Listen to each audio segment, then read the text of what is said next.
पंचभूतरे विलीन हेले भोगराईर पूर्वतन विधायक तथा मंत्री अनंत दास। गाँ मशाणी हेला अंतिम संस्कार।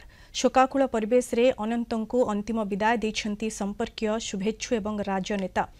आज सकाळे बालेश्वर जिला भोगराई ब्लॉक देहुर्दा स्थित तांका बासभवन रे मर शरीर पहुंचबा परे घरे बहु संख्यारे राजनेता एवं साधारण लोक दर्शन करथिले।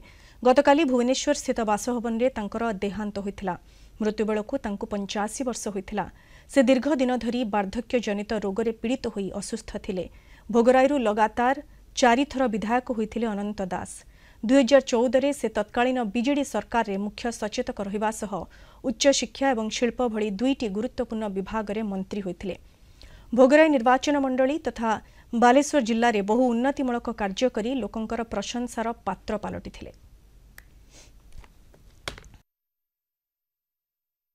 मते तो बहुत भल पाती निज झील भली से भल पाती राजनीति हाथ धरी शिखा भली से मते राजनीति शिखेइथिले एवं मो पूरा आस्था भाजन करथिले। तो से मते दी थर टिक कर देले जिला परिषद प्रेसिडेंट मध्य करथिले। ए भली नेता जहा कि ओडिसा रे भी तांकर स्थान के नहीं परिबनी जहा कि भोगराईर विकास करिया सहित ओडिसा को मध्य दिग्दर्शन दउथिले। तांकर कार्य करिया दक्षता कार्य करिया शैली भोगराईर विकास अनंत बाबू होछंती आम भोगराईर मुरबी से आम भोगराईर विकास विश्वकर्मा थिले एवं 20 वर्ष भितरे एते समय से निर्वाचित प्रतिनिधि भाव रही से समय भोगराईर जो विकास होती प्रति क्षेत्र में आज से समस्त अनंत बाबू को झुरी होछंती एवं काल काल को तांको मने रखिबे।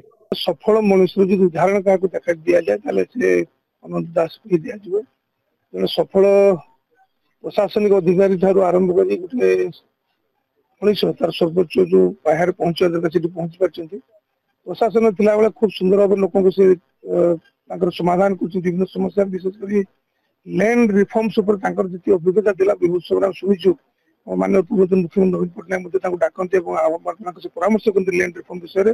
आज आम गण ना आज देहांत एटा भोगराई गोटे दुख और पृथक्तर विषय जड़े भोगराई दीर्घ 20 वर्ष विधायक अच्छा जहाँ भोगराई अत्यंत गुरुत्वपूर्ण था दायित्व काल से भोगराई विकास निजुक्ति करते सब जिन प्रचेषा करते भोगराई केमती उन्नति हो पार।